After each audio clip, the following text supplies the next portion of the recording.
السلام ورحمة الله وبركاته. أنا عودي فيديو جديد، تطبيق جديد. خلينا نبدأ معاك بسؤال صادم شوية. هو ازاي الناس كانت زمان عايشة قبل التطبيقات؟ تدخل في التفاصيل يومية من غير موبايل ذكي، من غير AI، من غير أدوات تفكير بدلنا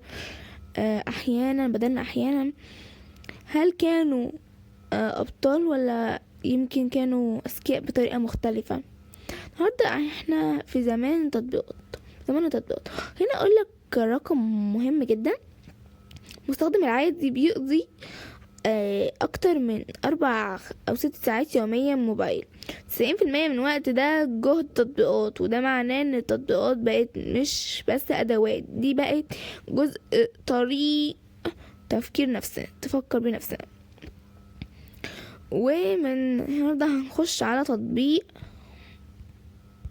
شكل AI من شركة اللي بتقدم نفس كأداء الذكاء الاصطناعي، تساعدك في التفكير، الإنتاج، وتنظيم الأفكار بمنتهى الوضوح. التطبيق ده مش مجرد شات بوت زي شات GPT، هو أقرب لمساعد ذكي بيحاول يساعدك تنبي أفكارك، تكتب وتنظم شغلك. وظيفة أساسية تحويل الفوضى اللي في دماغك، تنظيم، كتاب، تخليص، وده إدارة الأفكار. لكن من الواقع تجربة وتحليل التطبيق ده بيشتغل على 3 محاور: الإنتاجي، التفكير، مساعدة الذكي. نبدأ باستخدام الصح، لأن ده أهم جزء. أول ما تحمل من التطبيق من على جوجل بلاي ستور هتسجل الدخول غالبا. بعدها تقدر تبدأ تكتب طلبك أو تفتكر انت عاوز ايه. نقطة مهمة جدا ان كل ما تكون واضح في سؤالك، كل ما النتيجة تبقى أدق. استخدامه كأداة تنظيم مش كبديل لعقلك، هيضحك عليك. ما تعتمدش عليه في قرارات مهمة من غير مراجعة. نيجي للمميزات اللي مش واضحة لأي حد من الأول مرة. تطبيق سريع نسبيا في ردوده، بيحاول يفهم الصيغة والسياق، مش مجرد كلمات، ومفيد جدا في الكتابة والنصح المحتوى. وممكن يوفر وقت بالنسبة توصل ل 30-40% في بعض المهام، وفيها مرونة في التعامل مع الأفكار المختلفة. بس كخبير لازم اقولك العيوب بوضوح. الدقة مش دايما مضمونة، بعض الردود عامة مش عميقة كفاية. الاعتماد عليه بشكل كبير ممكن يضعف مهاراتك. الدعم العربي مش افضل حاجة. وعلى فكرة الدعم العربي ده يعني في كل التطبيقات اللي زي كده، افتكر يعني ترجمة جوجل نفس الموضوع، شات GPT، جيميناي، تطبيقات كتير، وكيمياء كمان نفس الموضوع.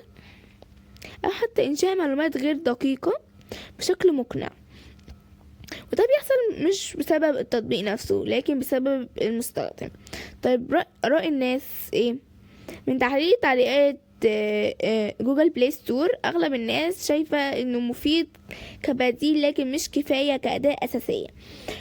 فيها شكاوى من الاشتراكات مش أو من محدودة للنسخة المجانية. يعني في حاجات، كل تطبيق أكيد في حاجات محدودة في النسخة المجانية، حاجات مفتوحة في النسخة اللي مش مجانية، سوري العكس.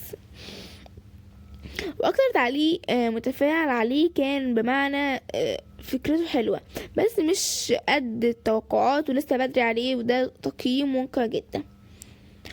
طيب هو بيكسب ازاي؟ بص، مفيش حاجة اسمها مجاني بالكامل. في اشتراكات مدفوعة، تحسين خدمة بناء على استخدامك. ممكن يكون في استغلال البيانات بشكل غير مباشر لتحسين النموذج. يعني انت مش بتدفع فلوس دايما، بس بتدفع ببياناتك ووقتك. نيجي بقى للبدائل. في شات GPT، في نوشن اي في جوجل جيميناي. ماشي، كل واحد فيهم ليه نقطة قوية غير شكل AI.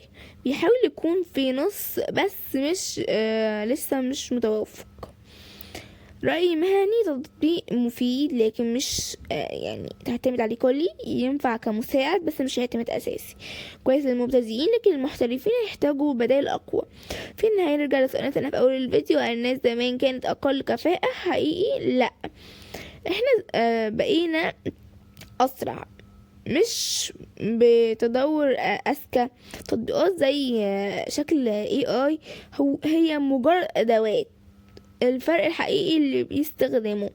ولو وصلت لهنا يبقى اكيد مهتم تعرف الحقيقة. ما تنساش بقى تعمل لايك واشترك في القناة عشان دايما اقدم لك تحليل حقيقي بدون مجاملة. سلام.